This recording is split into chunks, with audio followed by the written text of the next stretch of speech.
बिस्मिल्लाहिर्रहमानिर्रहीम। तमाम तारीफ़ें अल्लाह के लिए जिसने कायनात बनाई। मैं हूँ मोना और आप देख रहे हैं Mona cooking food.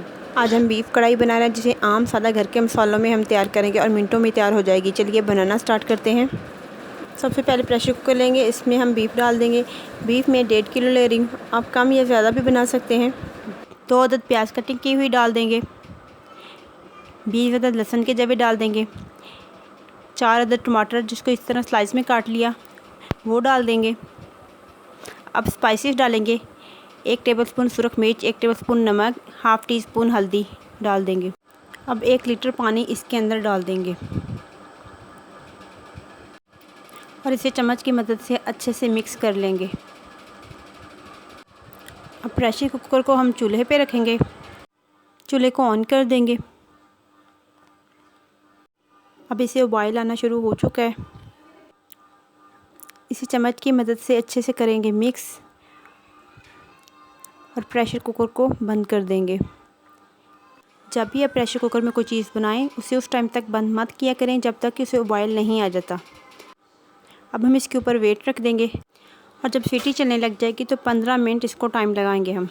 15 minute pressure cooker चलने के बाद फ्लेम को कर दिया हमने ऑफ़। जब ये ठंडा हो गया तो हम इसकी सीटी उतारेंगे। प्रेशर कुकर खोलेंगे और इसकी कंडीशन चेक करवाती हूँ आपको। अब ये देखिए कितनी ज़बरदस्त इसकी कंडीशन। अब प्रेशर कुकर से निकाल के हम कढ़ाई में डाल देंगे। चूल्हे को ऑन कर देंगे और इस पानी को खुश्क करेंगे। अब हम ये जो टमाटर के ऊपर छिलके हैं इनको निकाल लेंगे। एक एक करके हम सब टमाटरों में से इसके छिलके निकालते जाएंगे। मेरी वीडियो अगर आपको अच्छी लगे तो लाइक करें, सब्सक्राइब करें और बेल के बटन को ऑन कर दें ताकि मेरी हर आने वाली वीडियो आप तक पहुंच सके। ये देखिए तकरीबन पानी खुश्क हो चुका है।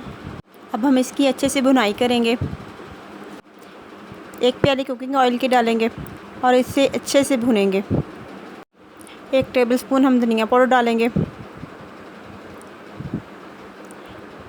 1 टेबलस्पून हम ज़ीरा पाउडर डाल देंगे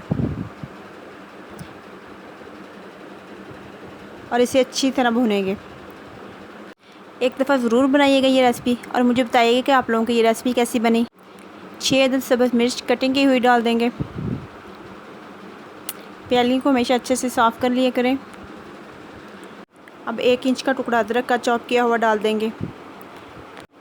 जब अदरक और सब्ज़ मिर्च चॉप की हुई हम लास्ट में डालते हैं तो कढ़ाई के जायके को और मज़ीद बढ़ा देते हैं और कढ़ाई का जो टेस्ट है वो बहुत ज़बरदस्त बनता है। 10 मिनट तकरीबन हमें इसे भूनते हुए हो चुके हैं। अब हम इसके अंदर 1 प्याली दही की फेंट के डाल देंगे। जब भी आप दही डाला करें तो फ्लेम को स्लो कर लिया करें, इससे आपकी कढ़ाई क्रीमी टेक्सचर में बनेगी। 12 से 15 मिनट हो चुके हैं हमें इसे भूनते हुए। ये देखिए कितनी ज़बरदस्त की कंडीशन, बहुत मज़े की टेस्टफुल बनती है। आप लोग भी ज़रूर बनाइएगा, बताइएगा मुझे कि आप लोगों को ये रेसिपी कैसी बनी। व्यूज़ लाजमी दीजिएगा। अब हम इसे डिश आउट करते हैं। ये देखिए फाइनल लुक कितनी ज़बरदस्त। अब हम इसके ऊपर सब्ज़ मिर्च कटिंग की हुई और अदरक डाल देंगे। मोनो को जी दी इजाज़त। अल्लाह हाफिज़।